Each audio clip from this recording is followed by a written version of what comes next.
AC bus के बंद कांच के पीछे से शांत ठंडे सुरम्य वातावरण में बैठा हुआ मैं बाहर देख रहा था। खेत पीछे गुजरते जा रहे थे। बीते कुछ सालों में उन खेतों में पेड़ की जगह मैंने कंक्रीट की कुछ इमारतें उगते देखी थी। कुछ दिन में यह पूरा का पूरा कंक्रीट के जंगल में बदल जाने वाला था। मैं स्कूल से घर लौट रहा था। मेरा स्कूल बड़ा नामी स्कूल था। पैसे वालों के बच्चे पढ़ते थे और हम जैसे मिडिल क्लास फैमिली के वो बच्चे जिनके माँ बाप अपने आप को पैसे वाला दिखाना चाहते थे, वो भी उन स्कूल्स में एडमिशन कराते थे हम जैसे अपने बच्चों का। पूरे 1.5 घंटे लगते थे हमको घर लौटने में। उस खिड़की से बाहर देखते हुए मुझे याद आ रहा था अपने दादा का कहना। दादा बताते थे कि 1.5 घंटे तो उनको भी लगते थे स्कूल से घर लौटने में, क्योंकि इनका स्कूल गांव से 5 किलोमीटर दूर था। बीच में एक नदी, एक रपटा भी पड़ता था और वो सब लोग पैदल जाया करते थे। दादा बताते हैं कि हमारा ये जो सफर है इसी बस का, सारी सुख सुविधाओं के बावजूद बहुत उबाऊ है, पर उनका वो सफर तो बड़ा मजेदार हुआ करता था। दादा और दादा के साथ धमा चौकड़ी करते हुए गांव के बच्चों का वो पूरा झुंड, उनका छोटे भाई दौड़ते, खेलते, कूदते, उछलते। बैग के नाम पर फटे पुराने थैले, उनमें रखी हुई किताबें। कुछ बच्चे तो बिना कुछ के केवल किताब या स्लेट पट्टी लेके जाते थे। जैसे ही स्कूल से निकलते थे, कुछ आगे जाके दाएं हाथ पे एक बहुत बड़ा मैदान पड़ता था, चरनोई का, जैसे चरैया मैदान कहा करते थे। उधर एक ढलान थी जिसमें अलग अलग मौसम में बहुत सुंदर प्यारे प्यारे फूल खिला करते थे। ज्यादा बोलते थे हम सब बच्चे उन फूलों के बीच में घुस जाया करते थे और तरह तरह की रंग बिरंगी तितलियां और चिड्डी जिनकी लंबी पूंछ होती है, उनको आहिस्ता से जाके पकड़ते थे और उनकी पूंछ में बांधते थे एक धागा और धागे के साथ बांधते थे कागज का टुकड़ा, और वो चिड्डा उड़ता था, उसके पीछे पीछे हमारी पतंग उड़ा करती थी। हंसते खेलते दूर कोने में लगे हुए थे बेर के, अमरूद के और तरह तरह के फलियों के फल। अलग अलग मौसम पे वो फल देते थे, तोड़ तोड़ के हम लोग खाते थे। और जो गाय भैंस चर रहे होते थे, वो चरवाहों से दोस्ती रहती थी। आज के 4 व्हीलर में आपको क्या मजा मिलेगा जो हम लोगों को मिलता था, वो हम लोगों को भैंस की चौड़ी पीठ पर बिठा दिया करता था। हम लोग भी खाते थे, मस्ती करते थे, खूब घूमते थे। और इस पूरे चक्कर में कपड़ों की वाट लग जाती थी, मैले हो जाते थे। बैग उठा के दौड़ते कूदते जब हम लोग आते थे तो गांव के मुहाने के जस्ट पहले बाएं हाथ पर एक बहुत बड़ा तालाब था, जैसे बूढ़ा तालाब कहते थे। उसके पास लगे हुए बरगद के पेड़ पे नीचे एक बढ़िया थी जहां पे हम लोग उतार के रखते थे बैग, और बैग के साथ अपने सारे कपड़े। एक धागा तक बदन पे नहीं रहता था। दौड़ते दौड़ते जाते तो नदी में जय बम बोले और कूद जाते थे। आजकल 2-2, 3-3 हजार रुपए में सिंथेटिक स्विमिंग पूल में आप लोग तैरना सीखते हैं। दादा बताते थे हम लोग फ्री में उस गांव के तालाब में तैरना सीख लिया करते थे।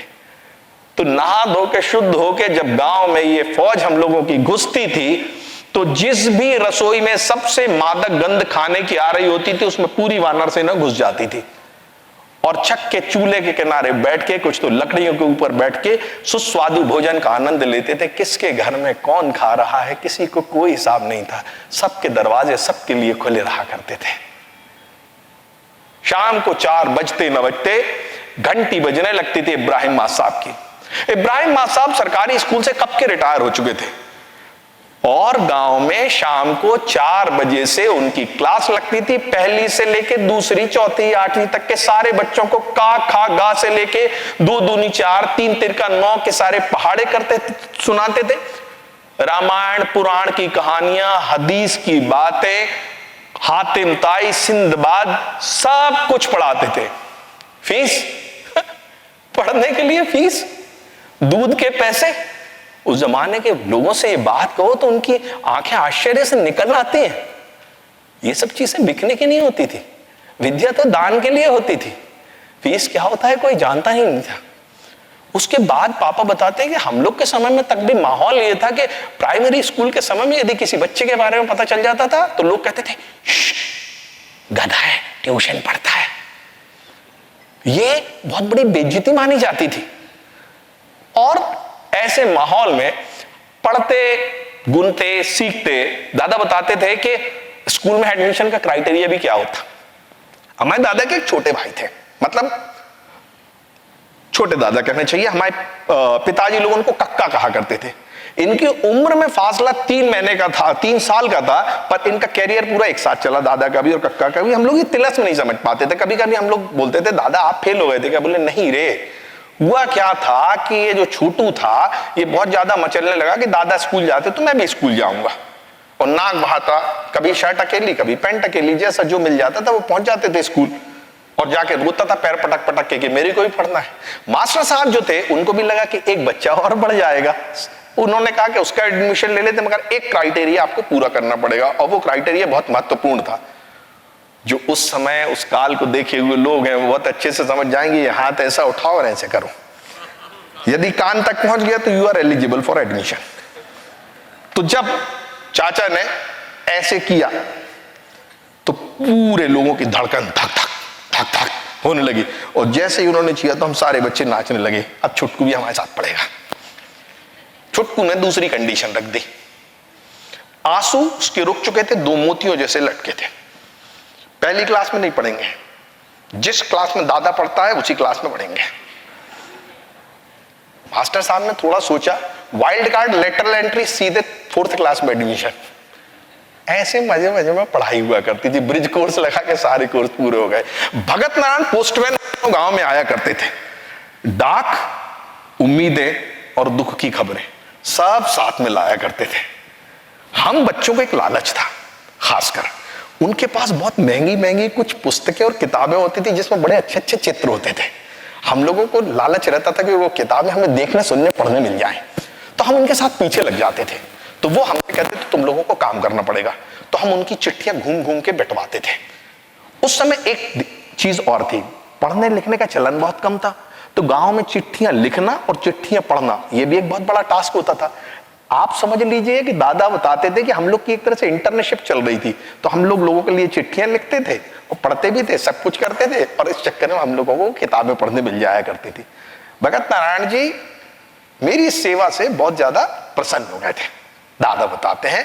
और दादा के जो डुकर थे, जो मैक्सिमम टाइम बीड़ी पीते रहते थे, उनके पास आगे भगत नारायण जी ने बोला, अरे सुनते हैं पंडित जी, वाह ये लड़का बहुत होशियार है, इसको पोस्ट ऑफिस में नौकरी दिला दे। तो उन्होंने कहा दिला दो, इनकी नौकरी लग गई। ये एलिजिबिलिटी थी। पोर्टर से लगे, क्लर्क बने, रिटायर होते तक डिप्टी पोस्ट मास्टर बन चुके थे। दादा की शादी हुई, पापा और तीनों चाचा गांव में पैदा हुए, मगर उसके बाद थोड़ी सी नौकरी, थोड़ा सा रुतबा बढ़ चुका था, तो सुदूर गांव से निकल के 8 किलोमीटर दूर पास के एक कस्बे में दादा ने अपना तबादला करा लिया। वहां से शहर भी पास ही हुआ करता था। तो अब सो कॉल्ड विकास की यात्रा शुरू हो चुकी थी। अब दादा जाते थे पैदल, पिताजी जाते थे सेकेंड हैंड साइकिल पे। उस जमाने के मैक्सिमम लोगों ने फर्स्ट हैंड साइकिल क्या होती है ये जाना ही नहीं है। स्कूल के जमाने में सारे लोग सेकंड हैंड साइकिल ही पाते थे, और वो जो साइकिल रहती थी उस पे भी सन जो रहता था 1932 और 33 और 31 छपा रहता था। विचित्र विचित्र Lord and Harris Hercules type की साइकिलें हुआ करती थी, जिसमें लंबा स्प्रिंग लगा रहता था, जिसे बाद में लोग दूध वालों की साइकिल कहा करते थे। उसी से पहले कैंची सीखते थे, उसी से पहले डंडा सीखते थे। विकास का उपक्रम जैसे मानवता का रहता था वैसे साइकिल से चलता था। जो बच्चा सीट पे बैठ जाता था, कुछ छोटे बच्चे रहते थे जो एक तरफ पूरा दाएं होता था पैडल, फिर दूसरी तरफ पूरा बाएं होता था पैडल। ऐसे सब कमाल करते हुए पिताजी ने वहां जाने चालू किया। 8वीं तक पढ़ते रहे, फिर 9वीं मामला बढ़ चुका था। पिताजी का एडमिशन अब प्राइवेट स्कूल में करा दिया गया था, स्टेटस की बात थी। और 50 रुपए की ट्यूशन भी चालू हो गई थी पिताजी की। उस समय तक ट्यूशन सभ्य समाज में घुस चुका था। और पिताजी ने उस समय दिया पीईटी का एग्जाम, प्री इंजीनियरिंग टेस्ट। कठिन होता था इंजीनियरिंग कॉलेजेस में एडमिशन पाना उस समय। पिताजी का वहां नहीं हुआ। दूसरी कैटेगरी होती थी पॉलिटेक्निक, वहां पिताजी का हो गया, ऐसे भी सम्मान की दृष्टि से देखा जाता था। वो नहीं तो ये बेहतर, कुछ ना कुछ हो जाएगा। 3 साल का डिप्लोमा करने के बाद रिटायर्ड डिप्टी हेडमास्टर पंडित जी ने अपने एक अधिकारी मित्र से कह के इनकी कॉन्ट्रैक्चुअल जॉब ड्राफ्टमैन की लगवा दी। वहीं लगे लगे पिताजी कब परमानेंट हो गए पता ही नहीं चला, इजीली सारा काम हो जाया करता था। डेडिकेशन, मेहनत और थोड़ी सी चमचागिरी, ऑफ कोर्स पिताजी परमानेंट हो गए। और एक दिन किसी एक घर में जाके वो बैठे, कढ़ाई के से बने हुए पर्दे को खिसका के एक युवती चाय और चूड़ा लेकर उनके सामने आई। पिताजी भी शर्माए, वो भी शर्माई। 20 लोगों के बीच में बस जो कुछ होना था वही हुआ। ऐसा ऐसा ऐसा मम्मी से शादी हो गई। मम्मी पढ़ी लिखी थी। बीए करने के बाद शादी करने तक के वक्त में जितनी भी कलाएं हो सकती थी वो सीखती जा रही थी। जिसकी शादी में जितना ज्यादा वक्त रहता था वो उतनी कलाएं सीख लेती थी। अंतिम नियति यही रहती थी कि बेटा पराए घर में वहां जाना, आगे की जो पढ़ाई करनी है वहां करना। पिताजी प्रोग्रेसिव थे, उन्होंने मम्मी को बीएड करा दिया और उनकी प्राइवेट स्कूल में नौकरी लग गई। इन दोनों की तनख्वाह थोड़ी ठीक ठाक हो गई तो मध्यम वर्गीय, निम्न मध्यम वर्गीय परिवार का, मध्यम वर्गीय परिवार का जो सबसे बड़ा सपना होता है घर का, किसी दूर की कॉलोनी के एक बिल्डिंग के किसी एक ऊंचे माले में एक कबूतर का घोंसला 2 BHK का फ्लैट इन्होंने भी ले लिया किश्तों पे, EMI में, खुद को बेचते और खटते हुए। छुटकी का और मेरा जन्म वहीं हुआ था, उसी फ्लैट में। हम लोग दोनों बचपन से बहुत ही टैलेंटेड थे। अपनी सोसाइटी के तो हम लोग स्टार हुआ करते थे। जब भी कोई मेहमान आता, चुटकी चुटकी, अंकल को डांस दिखा, तो बाद में को चुटकी कहते हैं नहीं दिखाएंगे। चुटकी लोगों का मूड बहुत खतरनाक होता है, मतलब ट्रंप से भी ज्यादा स्विंग रहता है उनमें।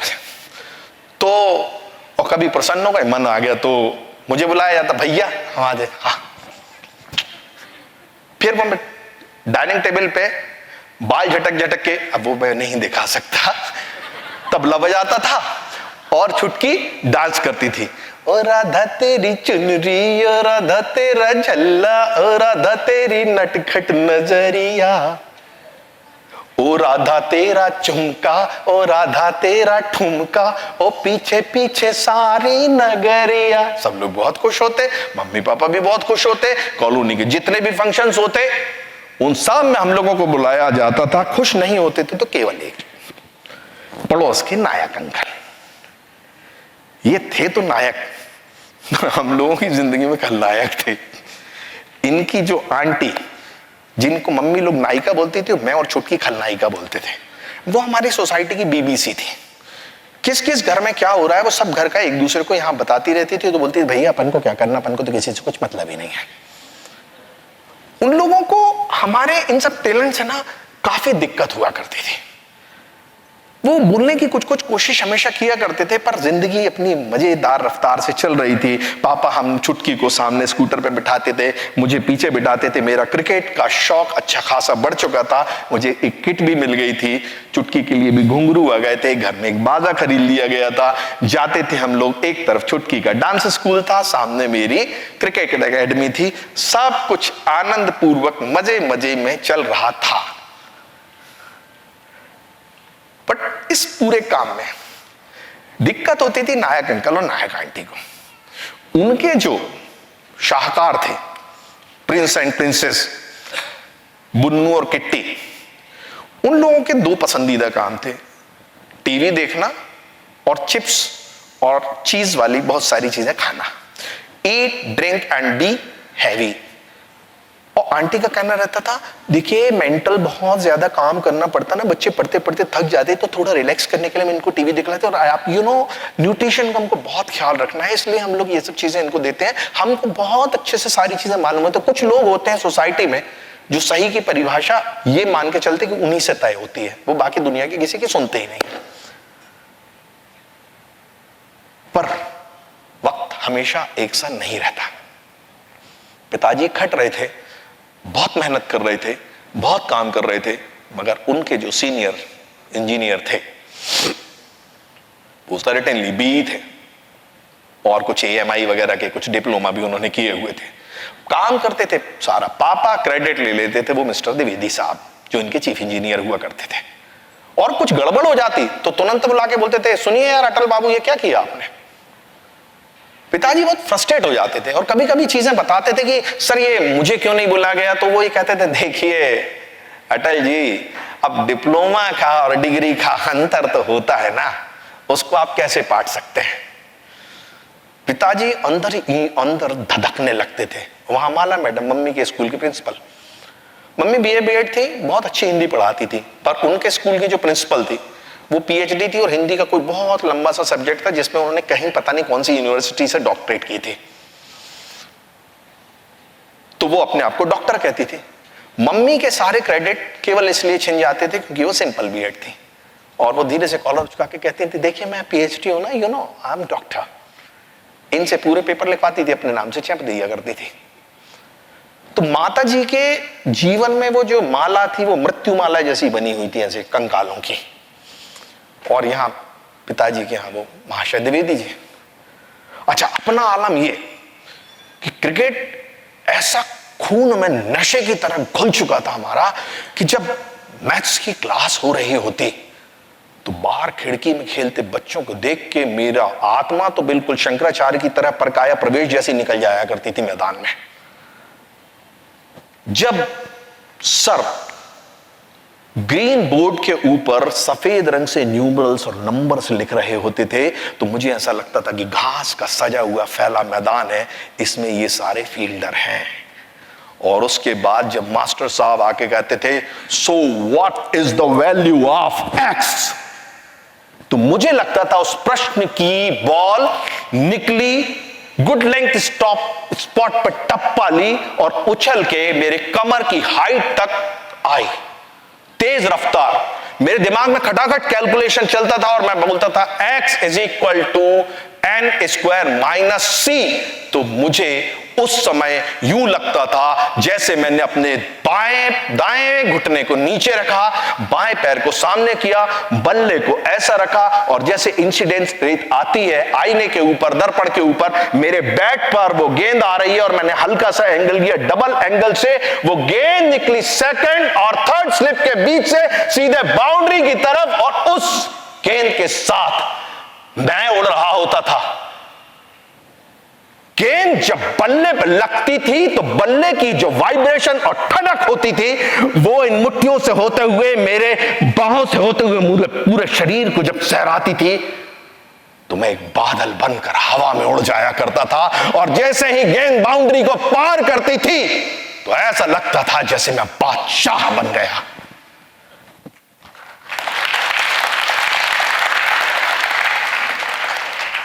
मुझे क्रिकेटर बनना था और मेरे अंदर वो सारी लियाकत और काबिलियत थी।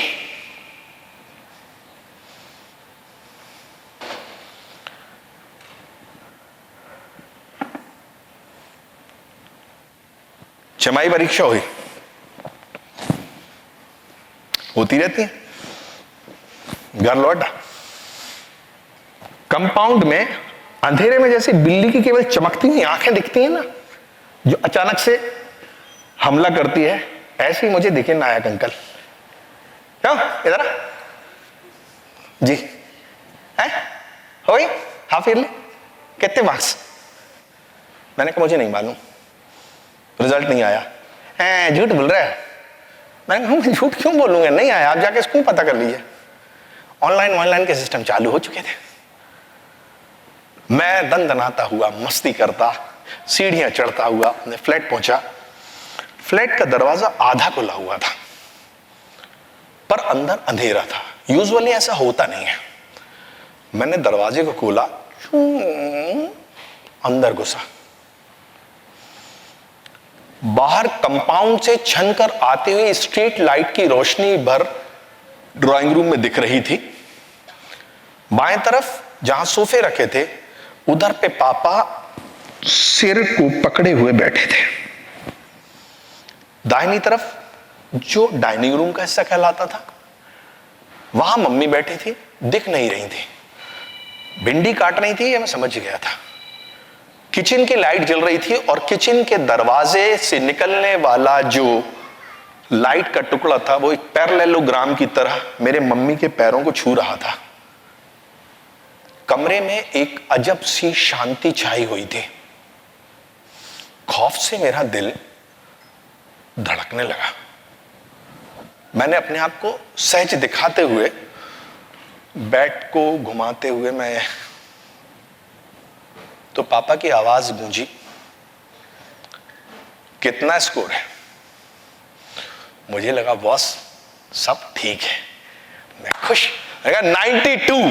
8 हो जाते पापा तो 100 हो जाता, मगर वो क्या हुआ बॉल? तो पापा ने कहा 9 to 92 नहीं, 2929 और मोबाइल को पलटा दिया। ऑनलाइन मेरे मैथ्स के मार्क्स सर ने भेजे हुए थे, मुझे 29 मिले थे, मैं मैथ्स में फेल हो चुका था। अब अपन को काटो तो खून नहीं। तो मैंने कहा तो क्या हो गया? बोले तुम फेल हो गए। तो मैंने कहा ये एग्जाम है, ऐसे तो होते रहते चुप। तो पिताजी एकदम से बोले चुप, किसी भी अवसर को छोटा समझने की मूर्खता मत करना। कदम कदम पर द्विवेदी बैठे हैं जो झपट्टा मार लेंगे तुम्हारी किसी भी एक नाकामयाबी पर और तुम्हें कभी कामयाब नहीं होने देंगे। मेरे मुंह से निकल गया कि ये आप अपने ऑफिस के द्विवेदी का फ्रस्ट्रेशन मुझ पे क्यों निकाल रहे हो?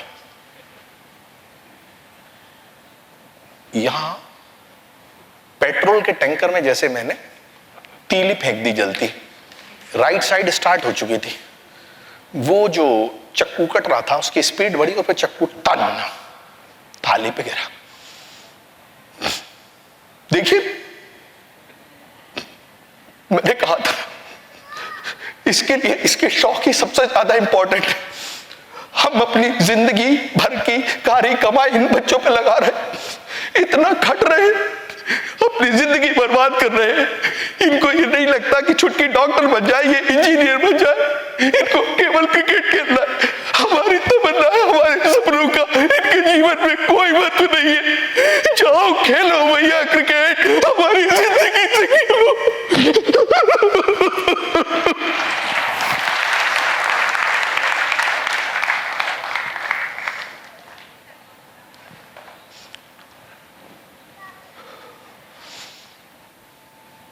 पापा उठे, मेरी तरफ तेज कदमों से बढ़ने लगे। पापा पापा पापा पापा चल। एक तमाचा पड़ा मेरे गाल पर और उन्होंने बैग छुड़ा लिया। मैंने पापा पापा बैट। पापा ने फ्लैट का दरवाजा खोला, बैट लेके निकले और हमेशा संयत, धीरज और आराम से चलने वाले पापा तेजी से सीढ़ियां दौड़ते, मैं उनके पीछे भागा। पापा पापा पापा पापा पापा सुनो तो पापा दौड़ते हुए भागे। मुझे कुछ समझ में नहीं आ रहा था हो क्या रहा है। हमारे अपार्टमेंट के जो नीचे वाला हिस्सा था पार्किंग का, वहां कोने में जनरेटर रखा हुआ था, उसके पास इमरजेंसी के लिए डीजल रखा रहता था। वो दौड़ते हुए गए, बैग को रखा, उस कंटेनर का ढक्कन खोला, उस डीजल को केन को उठाया और बैट को उससे नहला दिया। और मैं पीछे से बोला जा रहा था पापा पापा प्लीज पापा पापा प्लीज पापा माफ कर दो पापा, नहीं करूंगा पापा। और पापा दौड़ते हुए भागे। वहां पर एक बूढ़ा चौकीदार था जो शाम को 7 बजे से अलाव लगाकर बैठ जाया करता था। ठंड धीरे धीरे आना शुरू हो चुकी थी। पापा दौड़ते गए, उस अलाव की धधकते हुए अंगार की लकड़ियों के ढेर में उन्होंने मेरा बैट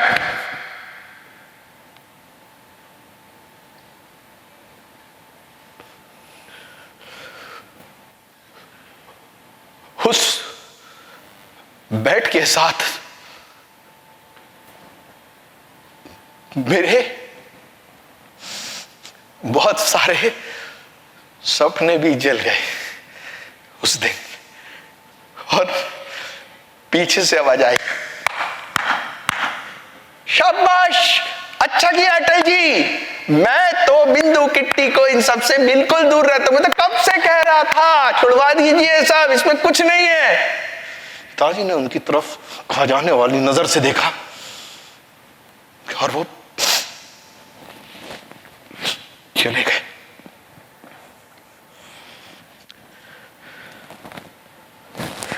कुछ दिन बाद क्लास में बीएड की मनोविज्ञान वाली कुछ टीचर्स डाटा कलेक्ट करने के लिए आई थी। सारे बच्चों से वो क्वेश्चन भरवा रही थी और क्वेश्चन पूछ रही थी, आप क्या बनना चाहते हो, आप क्या बनना चाहते हो, what do you want to be. साहब वकीलों, डॉक्टरों, इंजीनियरों की लाइन लग गई थी क्लास में उस दिन। मेरे पास आई, बोली आप क्या बनना चाहते हो। मैं चुप रहा। पहले लगा बदतमीज है, फिर संजीदगी से देखा। उन्होंने पूछा, बेटा क्या बनना चाहते हो। मैं हैप्पी मैन बनना चाहता हूं, खुश इंसान। वो बच्चे हंसने लगे, वो थोड़ी अफेंड हो गई। नहीं बेटा, बच्चे खुशी, तुम ऐसे कोई खुशी के ऐसे कौन हो सकती है।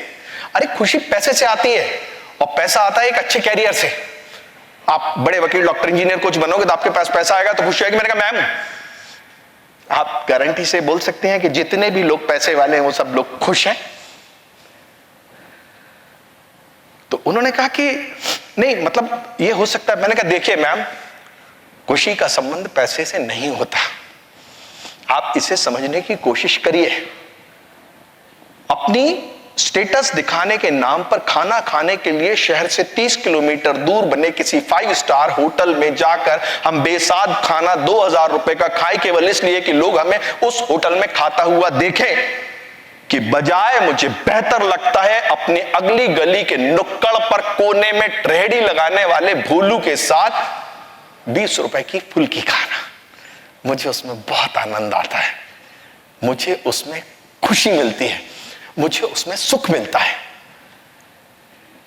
तो वकील, डॉक्टर, इंजीनियर का कोई बोले, जिनको जो काम करना है करने दीजिए। आम, केले, इमली, सबकी अपनी अपनी भूमिका है। केला अपना काम करता है, इमली अपना काम करती है। इस इमली के कांटे भरे पेड़ पर आप केले क्यों उगाना चाहती हैं?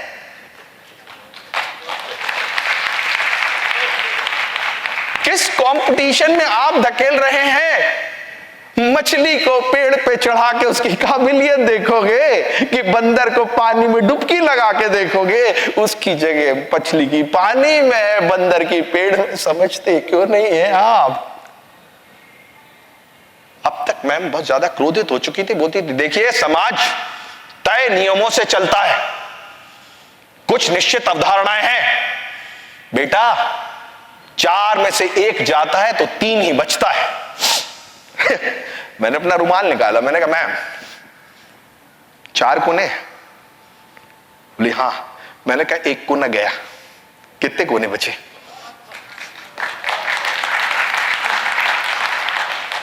मैंने कहा मैम बदलो नजरिया, बदल जाएगी दुनिया। मैं क्लास से निकल कर आ गया।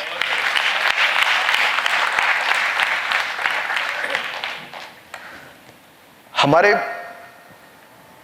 मोहल्ले में निट्टू भैया रहते थे। निट्टू भैया ने नीट का एग्जाम दिया था। बहुत ही प्रॉमिसिंग बच्चे, बहुत ही अच्छा रिजल्ट, बहुत ही अच्छे पढ़ने वाले बच्चे हैं। उनका पहली बार में नीट में सिलेक्शन नहीं हो पाया था। सेकेंड टाइम जब उन्होंने ट्राई किया तो उसका रिजल्ट उस दिन आने वाला था, दोपहर या शाम को। मुझे याद है हम लोग फ्लैट में थे, शाम को चाय और कुछ कुरकुरा वगैरह खा रहे थे। अचानक से कोई धूमधाम धड़ाम टाइप की आवाज हुई।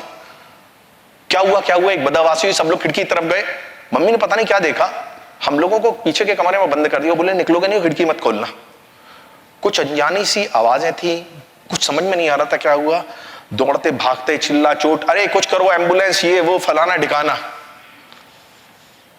नीटू भैया का रिजल्ट आया था शाम को 3 बजे के लगभग। 4 बजे नीटू भैया 5वें फ्लोर की अपनी बालकनी से अग्रवाल जी की बेटी की शादी थी, टेंट हाउस वाला सामान, टेंट का कुछ गद्दे वगैरह लेकर आया था। संयोग से वो फ्लैट के नीचे खड़ा हुआ था। नीटू भैया वहां गिरे।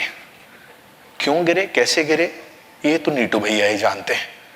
पूरे मोहल्ले में अफवाह फैल गई कि 20 मिनट पहले नायक अंकल सीढ़ी पर खड़े हुए नीटू भैया को कुछ खखल रहे थे। क्रोध सबका था। बाजू वाले रमेश अंकल ने बताया था कि ये कुछ तो भी नीटू भैया के पिताजी से बोल रहे थे कि मेरे पास टेलीग्राम पे कुछ क्वेश्चन बैंक आए हैं, कुछ 40,000 50,000 का, यदि तुम ले लोगे तो मेरे को कहीं से जुगाड़ से मिला है। उनके पिताजी ने साफ मना कर दिया था और शायद वो नीटू भैया को यही समझाने की कोशिश कर रहे थे कि तेरे बाप ने यदि ये पैसे ले लिए होते तो।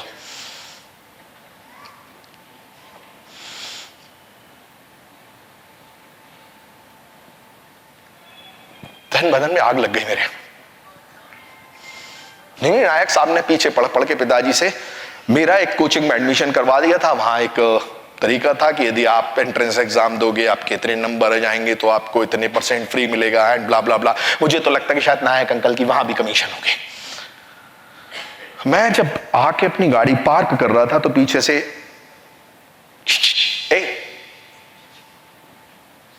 नायक अंकल खड़े थे।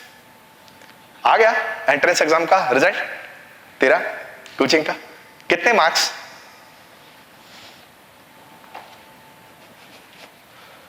मैं गया उनके सामने, ना नमस्ते कर सका ना अंकल बोल सका।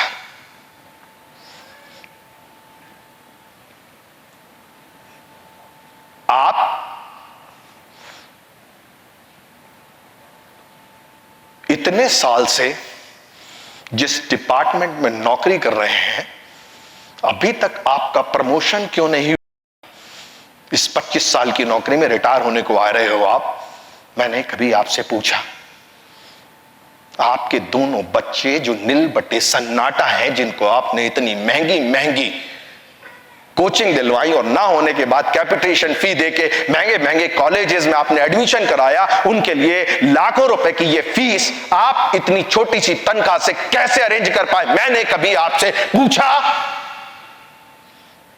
आपकी बहन को नकली डिग्री के नाम पर आपने नौकरी लगवा दी थी और एक सीधे साधे सच्चे शरीफ आदमी से उसकी शादी करवा दी थी। जब नौकरी का भांडा फूटा तो वो झगड़ालू बहन उससे लड़ झगड़ के आपके घर आ गई, आपकी छाती पर बैठी है। क्यों बैठी है? मैंने कभी आपसे पूछा? तो आप मेरे मार्क्स क्यों पूछते हो? अरे मैं तो तुम्हारा भला चाहता हूं, मैं चाहता हूं कि तुम्हारे मार्क्स अच्छे हो। तो मैंने कहा झूठ, तुम मेरा भला नहीं चाहते। तुम मेरे मार्क्स इसलिए पूछते हो कि मेरे मार्क्स कम आने से जो तुम्हारे अंदर की तड़प और कुंठा है उस पर थोड़ा सा पानी छिड़क सको।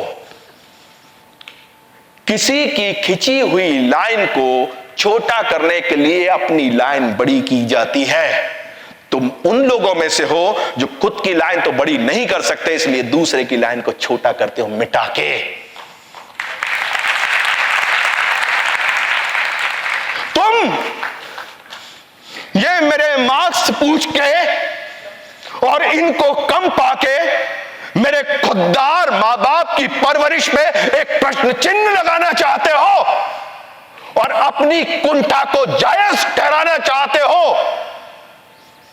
तुम लोग आतंकवादियों से ज्यादा बड़े दुश्मन हो। इस देश के दीमक की तरह यहां की प्रतिभाओं को खोखला कर रहे हो और मार्क्स की चूहा दौड़ में उनको भगा रहे हो। मत करो ये पाप, खिलने दो पौधों को खुली हवा में। बच्चों से